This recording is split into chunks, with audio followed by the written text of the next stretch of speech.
Muy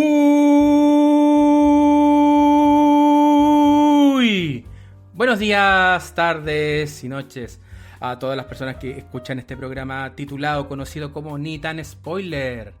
Mi nombre es David y como es habitual les transmito desde Caldera para el Mundo. Y hoy tenemos un programa especial.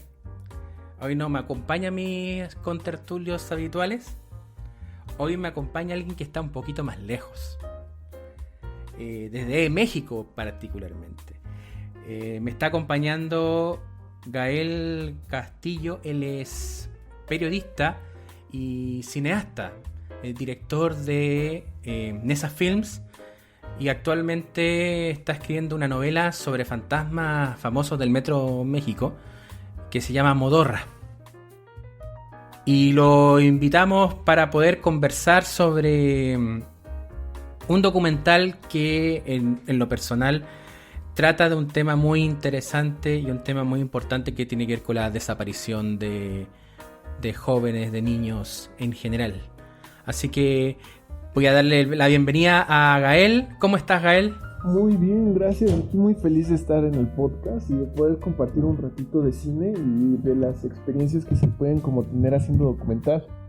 Sí, porque bueno, un poco de biografía. A Gael lo conocí en un curso que él está dictando sobre guión de terror, que también es algo que a nosotros como podcast nos interesa mucho, y salió que Gael está haciendo este curso y yo me inscribí y ahí empezamos a dialogar y bueno, estamos aquí gracias a eso finalmente. Sí, justo. Acá. Sí, justo.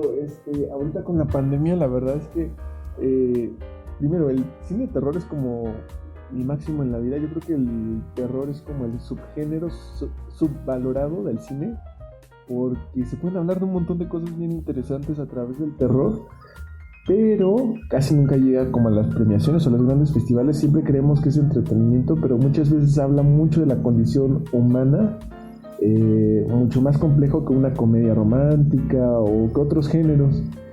Y pues sí, o sea, hicimos este taller de Zoom, que ahorita estoy haciendo varios, y lo único bueno de la pandemia, o de las pocas cosas buenas de la pandemia, es que conoces a personas de todo el mundo, de Argentina, de Venezuela, y que se pueden inscribir a los talleres y comparten experiencias. Entonces, ese taller que yo terminé como dictando, al final de cuentas yo terminé aprendiendo un montón de personas de personas de diferentes países que tienen como otro background totalmente diferente. Y entre ellos está David, porque pues igual, o sea, aprendí muchas películas que yo no había conocido, porque justamente aquí a México pues no llegan. Claro, y también y desde el otro lado también hay mucho cine mexicano que aquí no llega, porque bueno, nosotros estos chilenos tenemos como el background relacionado con la comedia, o sea, lo que es Cantinflas, lo que es Chespirito, y quizá un poco las películas ligadas al mundo de las rancheras. Es como lo que llegó acá, y el doblaje latino, que en su mayoría viene de México, pero como hablando de cine particularmente, no.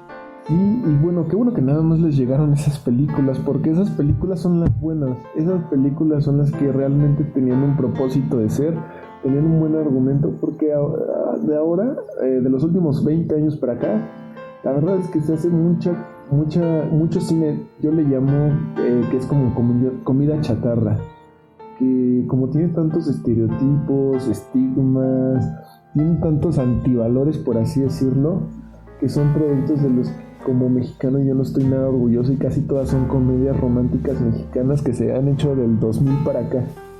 Entonces, justo por eso yo también intenté como desmarcarme de eso, y si iba a intentar hacer como productos en cine, hacer cine que no fuese pues por esa línea, sino realmente generar como productos con otra visión y con otra razón de ser.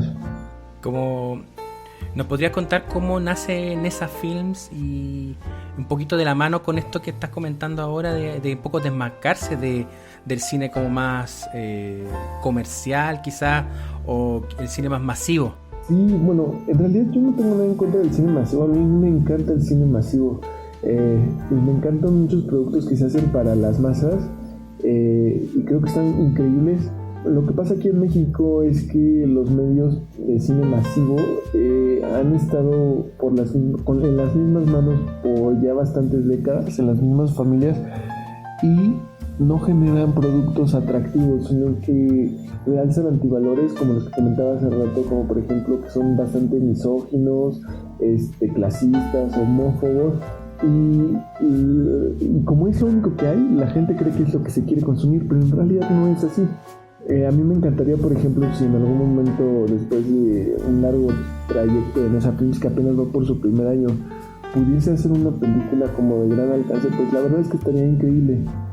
Pero por el momento, como veo la situación, la verdad es que la mayoría de las películas que se están haciendo en México en este momento para la gente son bastante malas, muy como, pues sí, muy feas, pero no feas en el valor estético y en el valor cinematográfico, sino feas por los contenidos que nos están proponiendo. Sería una suerte de contenido como muy del establishment, muy desde lo políticamente correcto, por así decirlo, o desde otra óptica. No, ¿qué crees? Estaría increíble que fueran políticamente correctos.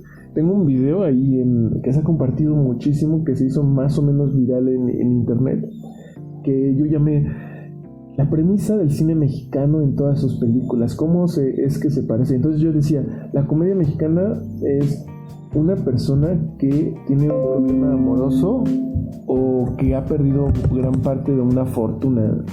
Después de eso ellos comienzan un viaje de autodescubrimiento o comienzan a involucrarse con problemas sociales de México como el narcotráfico, la pobreza, pero se aborda de forma muy frívolo, y finalmente la película termina dando como una respuesta absurda al problema. Y todo esto empezó con una película que tal vez ya se haya escuchado mucho porque como que fue muy famosa, que era Nosotros los Nobles, un remake de Nosotros los Nobles, y a partir de ahí todas las películas han tenido exactamente la misma estructura.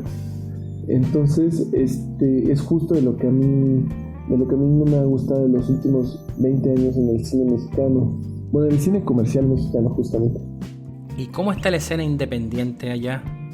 Pues, ¿qué crees? Que sí tenemos la fortuna de que existe algo que se llama el INCINE, que es como, incluso hay varias personas de aquí de Chile trabajando dentro de la estructura del INCINE, haciendo películas. Aquí hay una comunidad muy grande de chilenos y también de argentinos, que hay un fondo hecho por el Estado, que creo que es tal vez de las únicas cosas que se ha hecho bien en un periodo que tuvimos gobernado por un solo partido político llamado el PRI, en donde crearon un fondo bastante grande, bastante choncho de dinero, en donde se destinaba a fomentar el cine, y se fomentaba el cine justamente independiente. El problema es que a partir de que se funda, que era como un propósito principal hacer cine, se ha ido desvirtuando, se ha corrompido. Entonces, como se ha corrompido, pues las películas han bajado muchísimo su calidad. No todas, pero sí muchas de ellas. Como aquí nosotros tenemos el Fondarte, y el Fondarte es muy difícil obtenerlo, generalmente también se mantiene entre pocos realizadores de sus distintas formas, no solamente cine. Es difícil que alguien que no tenga mucho contacto se gane un Fondarte. Es como bastante agresivo. Sí, que se va viciando. O sea, el programa empieza bien, ¿no? Los gobernantes dicen, es que este programa debe ser para cuál. Pero después, como son programas gubernamentales, pues se van llenando de corrupción, de nepotismo, y poco a poco pues se van quedando en las mismas manos. Y estaría padre que se quedara ahí si propusieran películas interesantes. Pero la verdad es que después estas mismas personas comenzaron a hacer, en su intento por hacer cine comercial, con el dinero del Estado comenzaron a hacer esas comedias románticas, de las cuales a mí no me gustan nada, y que promueven esos antivalores que a mí también creo que le hacen, más que aportar, creo que le hacen mucho daño a la sociedad. Porque, por ejemplo, una película misógina en un país como México, donde mueren creo que 7 mujeres cada hora a manos de la violencia, pues está horrible, ¿no? Que te pongan una película misógina cuando está pasando algo tan grave. Entonces, Ese tipo de cosas son las que el Estado no debería fomentar, sin embargo, pues se fomentan. Y a mí es algo que me causa muchísimo conflicto. Y aquí en México, pues los realizadores independientes lo que hacen es justo agarrarse de esos fondos o levantar sus propios proyectos. Pero levantar sus propios proyectos es realmente difícil porque la verdad es que es muy caro, muy, muy caro. Por más que uno quiera disminuir los costos, pues sí es una cantidad considerable de dinero. A mí me pasa algo muy similar con el cine chileno, porque había una suerte de prejuicio respecto a las obras chilenas, relacionadas en que estaban sumamente prendadas a lo que tenían que ver con temas de la dictadura. Y claro, porque hablaban sobre una realidad que es importante para nosotros como país no olvidar. Se tiene que hablar. Pero de aquí a esta parte ha proliferado mucho el cine comercial, y el cine comercial me resulta muy, muy triste y no tan anecdótico cuando te escucho, que hablas de esta suerte de la comedia romántica, que es la que se ha apoderado un poco de las butacas, y que dejando un poco de lado a lo que es hablar de los problemas, los problemas y de la realidad de los pueblos, ¿cierto? Y eso también es una de las cosas que me llama poderosamente la atención, y que me dejaron dando muchas vueltas cuando vi tu documental, buscando a Francisco, que es un documental relacionado con la desaparición de un joven llamado Francisco, y que esa realidad y esa forma de lo que le sucede a las familias que se enfrentan a este tipo de realidades es terrible, es cruda y es compartida, fíjate, con lo que nos pasa acá. ¿Nos podrías comentar cómo nace la idea de Buscando a Francisco? Sí, bueno, Francisco nace de hablar de la desaparición forzada aquí en México, que se volvió un tema cada vez más recurrente por culpa del narcotráfico, porque el narcotráfico, pues en Europa y en Estados Unidos eran los máximos mercados el narcotráfico de México, de Colombia. Sin embargo, el consumo interno se disparó en la última década.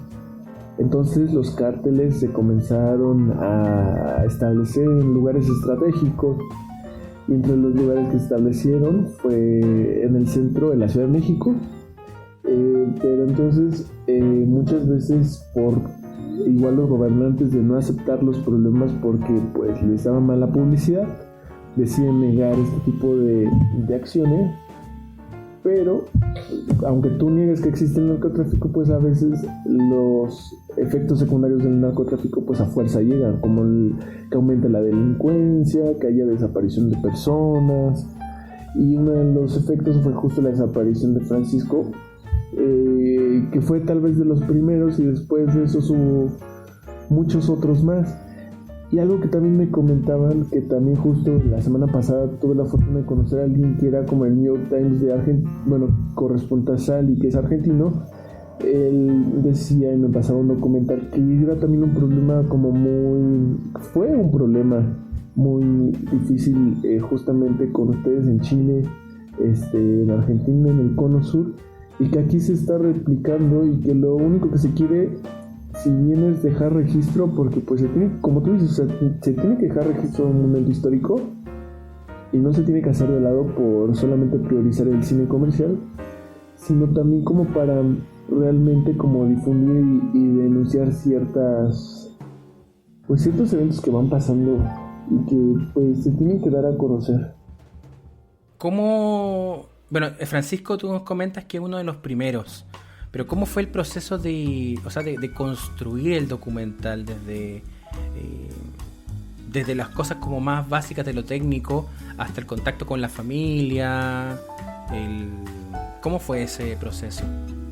Pues el proceso del documental lo puedes hacer tan sencillo como tú quieras o tan complejo como se pueda.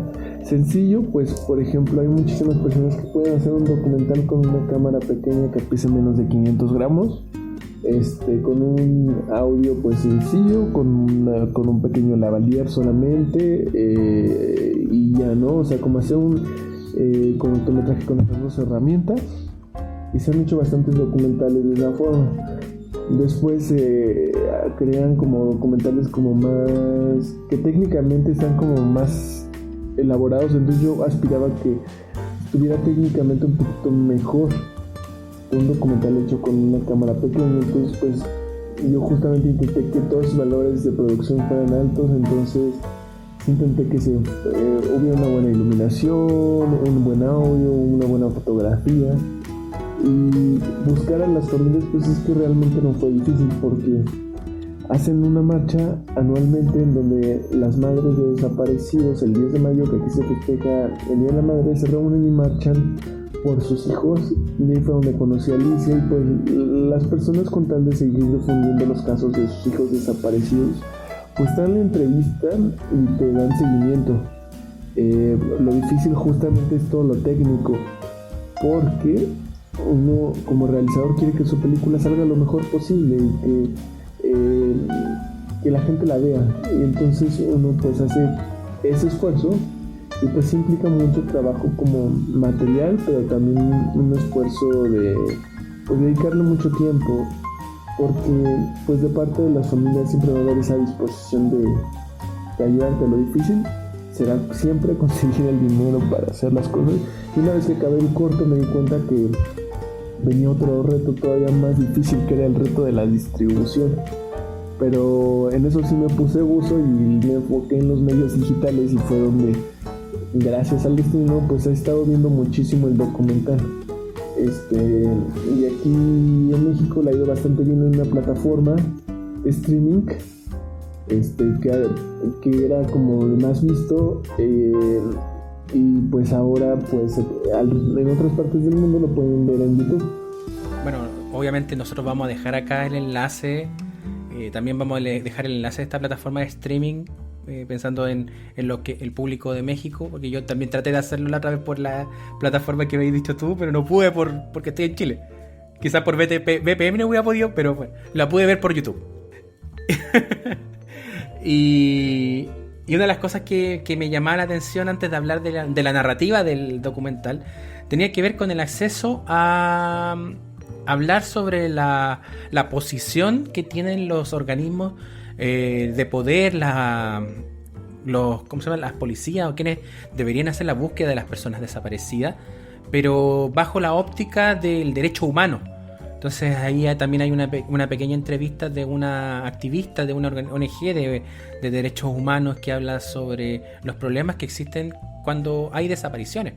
Entonces, ¿me podría comentar cómo fue esto de encontrarse con una ONG que habla y que trata de poner en relevancia esto del aparataje estatal versus las desapariciones de las personas? Sí, pues aquí es un tema bastante complicado. La verdad es que a veces ya hasta me da tristeza y decepción hablar de este tipo de cosas, porque en lugar de mejorar, empeora.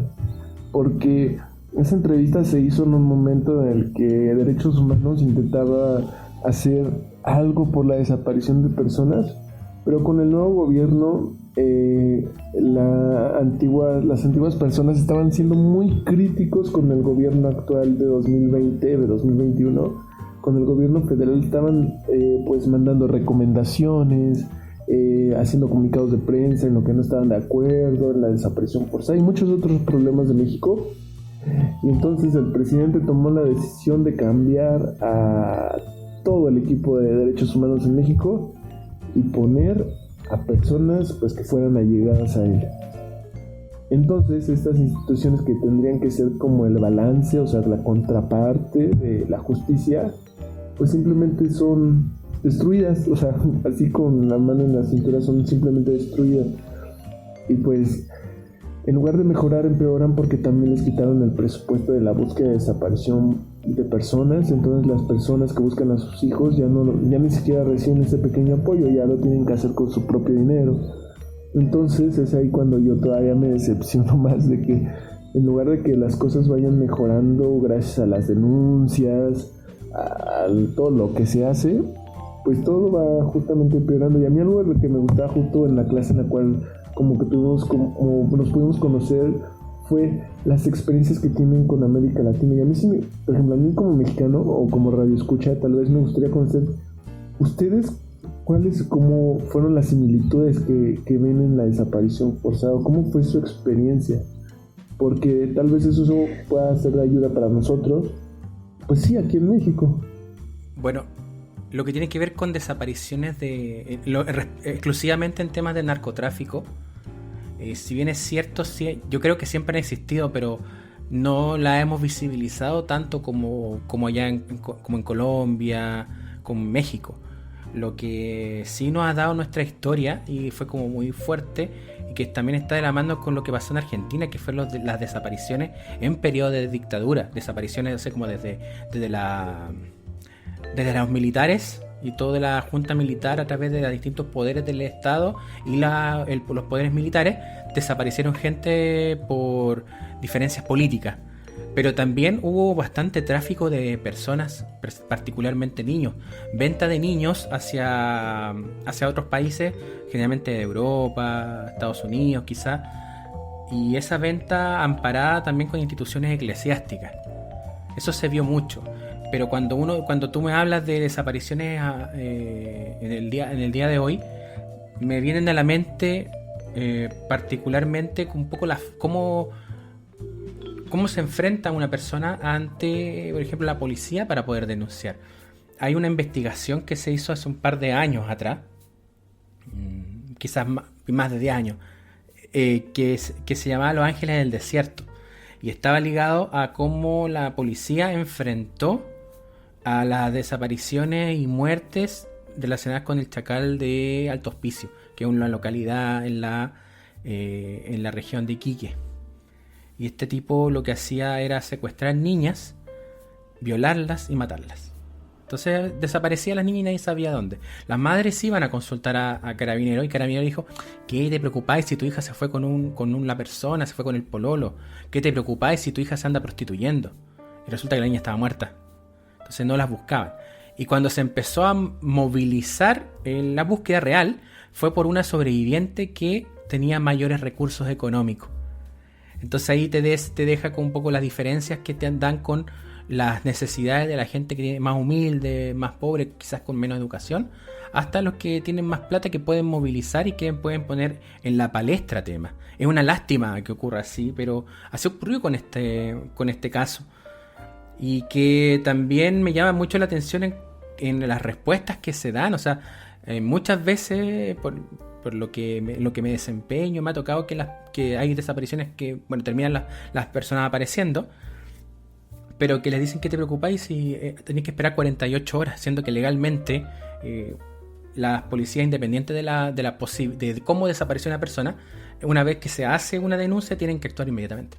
Entonces, cuando veía el documental, decía: es horrible, ¿en qué país? Latinoamérica es un gran país.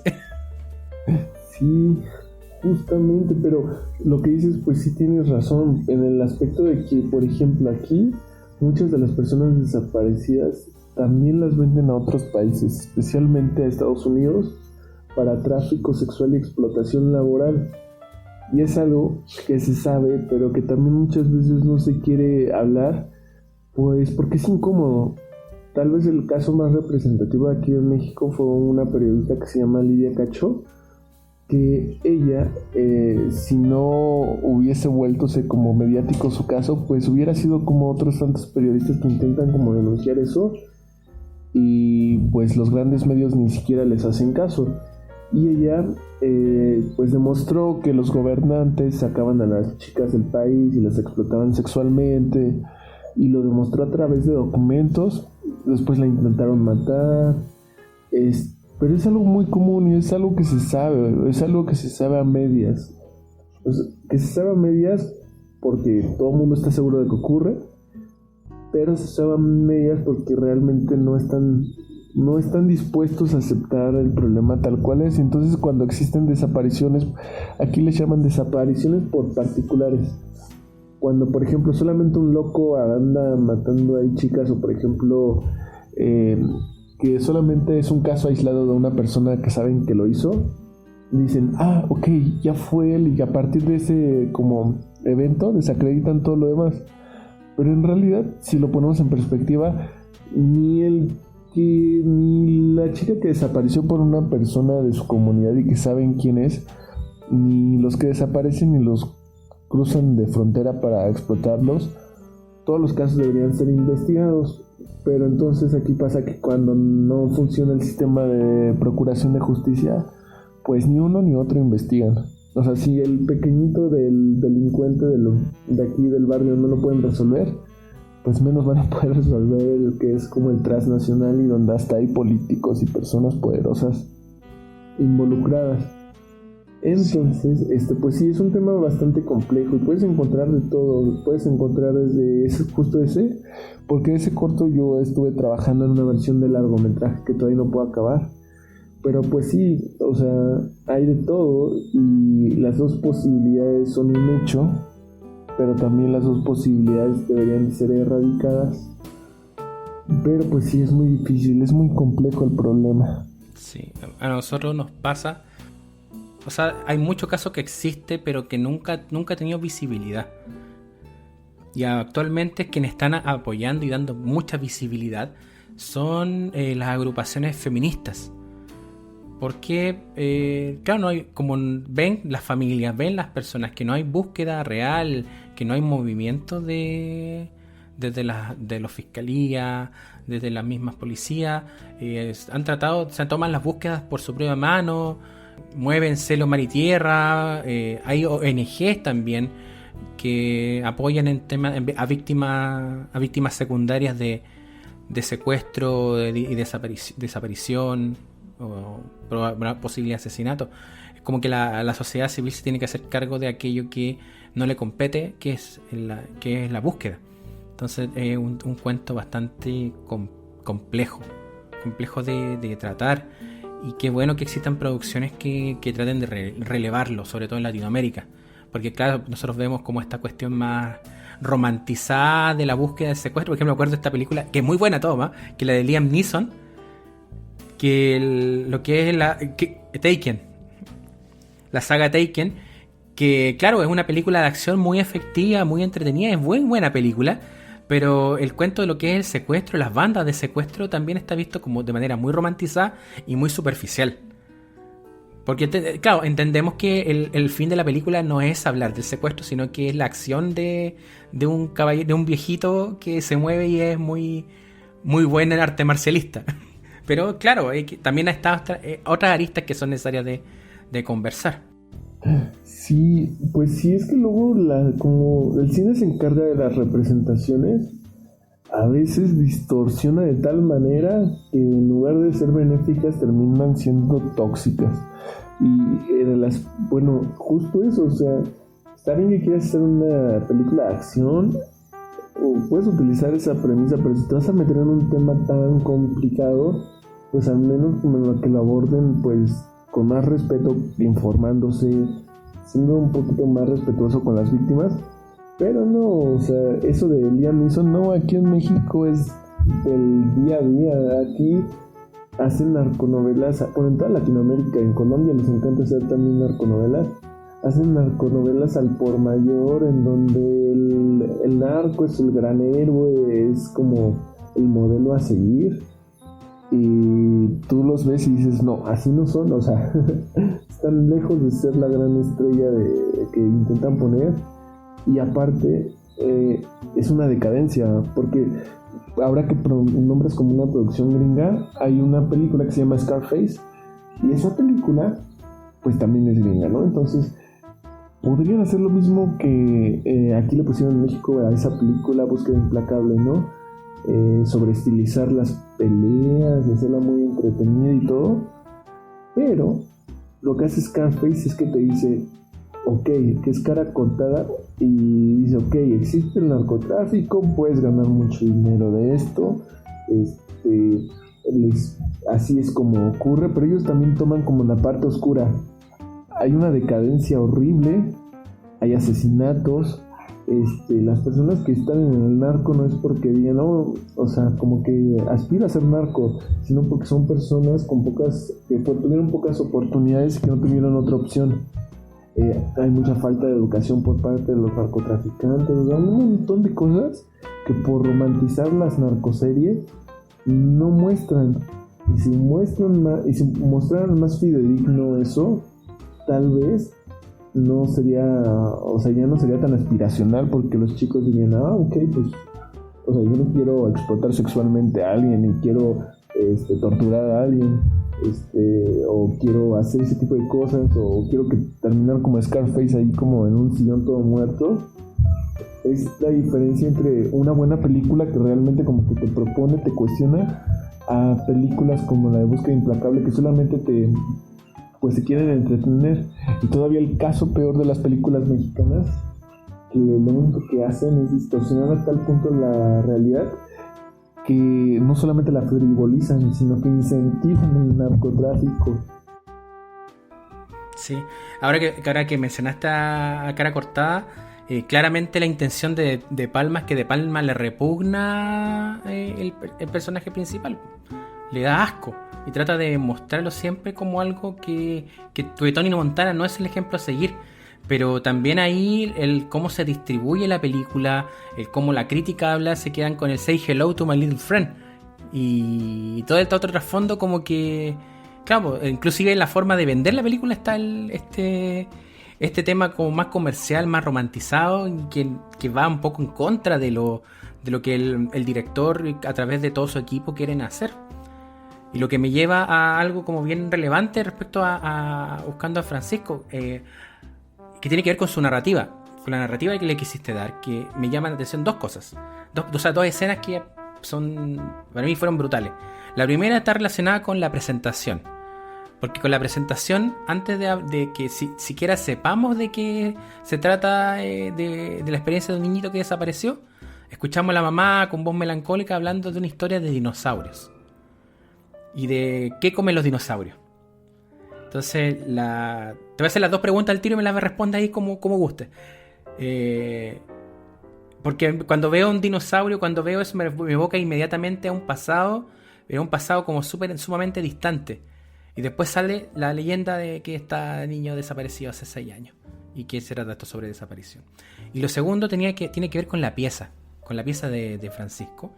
Porque cuando veo documentales o reportajes respecto a personas desaparecidas, llama mucho la atención de que las piezas de las personas están como congeladas en el tiempo. Es como si fueran más que una pieza, un museo. Entonces uno estas dos ideas del dinosaurio que está pegado en el pasado con el museo, que también es una forma de representar el pasado. Entonces me gustaría consultarte respecto a cómo surgió la idea de poder mostrar al público la desaparición o lo que vive la familia desde esa perspectiva. Pues sí, justamente yo no era consciente de ese tipo de aspectos hasta que estudié maestría en cine, porque yo siempre me había centrado justo en el aspecto del entretenimiento como buen espectador. Pero una vez como que me metí en el análisis como simbólico de las representaciones que son hechas en el cine, y pude como por fin darme cuenta de que ese tipo de elementos ayudaban a tu narrativa y justamente ayudan como a reforzar ciertas ideas que tú quieres como pues demostrar en la película. Y justo es lo que yo intentaba demostrar a través de eso, de lo que estaba grabando, era que todos los casos que he conocido de desaparición forzada, no nada más el de Francisco, lamentablemente los papás, los hermanos, los amigos, cuando desaparece dejan sus habitaciones así. O sea, no nada más Francisco, en verdad, todos los que tienen un hijo desaparecido, como por una especie de respeto o por una especie de esperanza de poder volverlos a encontrar, no mueven sus pertenencias, como que los siguen esperando.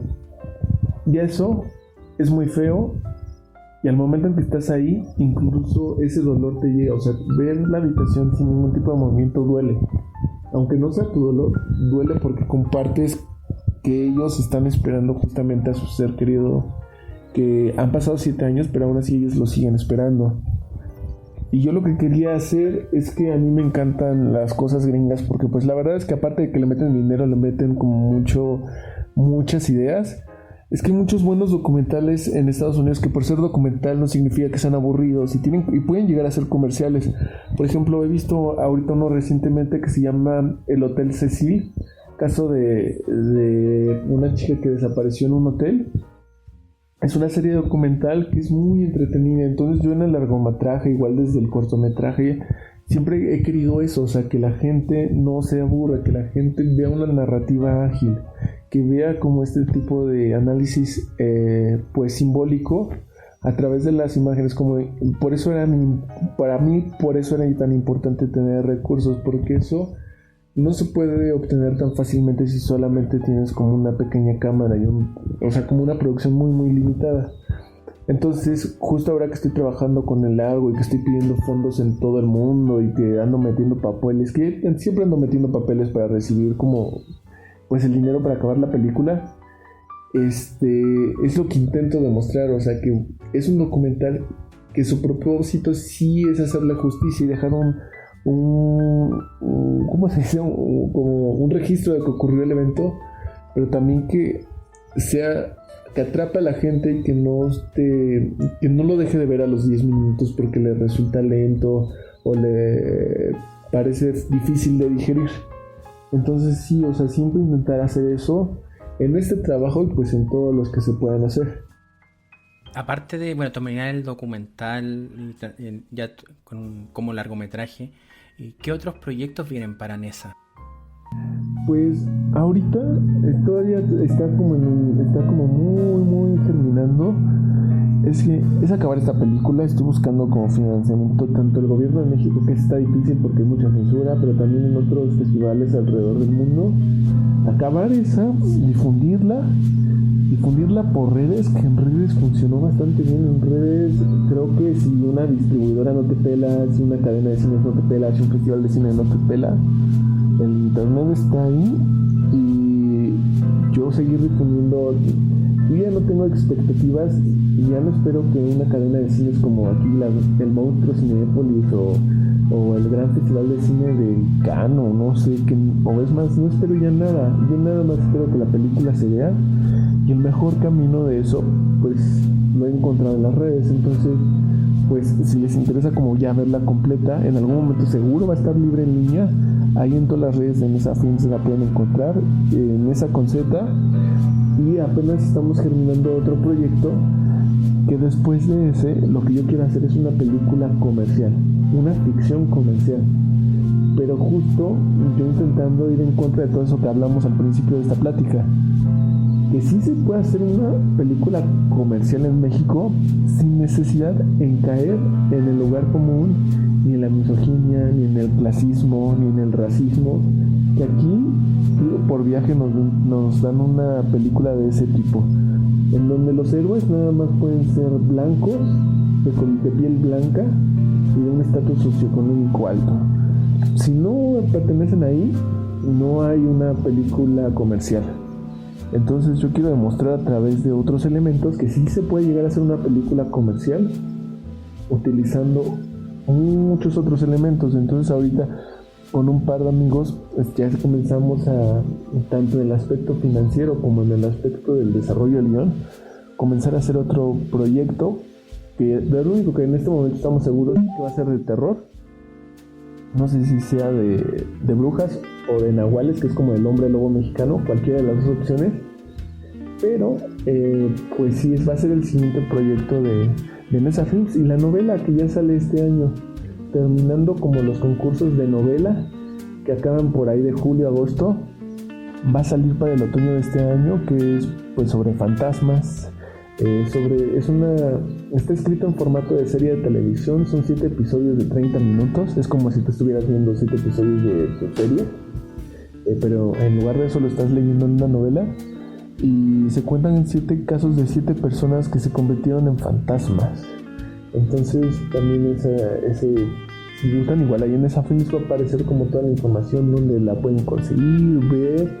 Y pues algo en lo que yo creo mucho es que ya gracias a la tecnología no solamente nos pudimos conocer hasta Chile, sino que ahora voy a dar otro taller y hay personas inscritas hasta de Venezuela.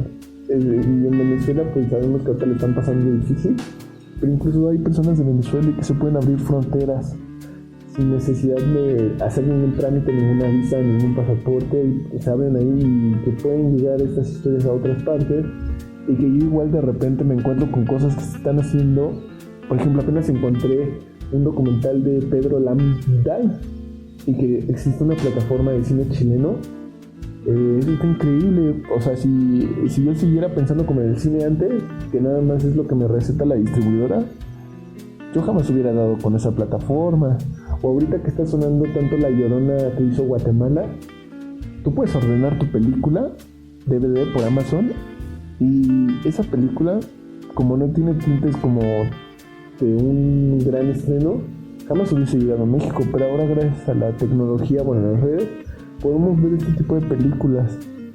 Y entonces es a lo que yo le tiro, que mis películas pueden tener como justo esa difusión. Y pues en el caso de Francisco, entre más salga de las fronteras, muchísimo mejor, porque lamentablemente existe una posibilidad de que a él lo hayan sacado. Entonces, si en otro país pueden ver el caso y alguien de pura casualidad lo llegó a ver, puede ser de ayuda para sus papás, que pues lo siguen buscando y lo van a seguir buscando hasta que ya no puedan más. Y sí, sí sería todo. Oye, Gael, muchas gracias por haber aceptado esta entrevista acá en Nidan Spoiler. De verdad, estoy muy contento con que hayas aceptado y que hayamos podido hablar de todo esto que es tremendamente importante para nuestra sociedad. Así es, no, pues gracias a ustedes. La verdad es que ya tenía muchísimas ganas de participar y pues ya saben que cualquier colaboración aquí en México, estaremos muy felices de recibirlos. Y pues sí, en el momento en que vengan aquí a México, igual también a visitar algún día, con los brazos abiertos aquí los esperamos. Igual nosotros espero algún día visitar Chile. Yo desde muy joven he querido visitar Chile, pero nunca se me ha hecho. Allá poder encontrarlo. Por supuesto. Bueno, y invitarlos también a nuestra querida audiencia que sigue. Bueno, vamos a dejar todos los datos de Nesa Films acá en los comentarios de este capítulo. Y también invitarlos a que nos sigan a nosotros en nuestras redes, en Facebook, en Instagram, en Twitter, o también por el sistema de audio como es Spotify, Anchor, Google Podcast, Apple Podcast, iVoox, YouTube y demás. Esto ha sido todo por el día de hoy aquí en Nidan Spoiler. Nos escuchamos en breve.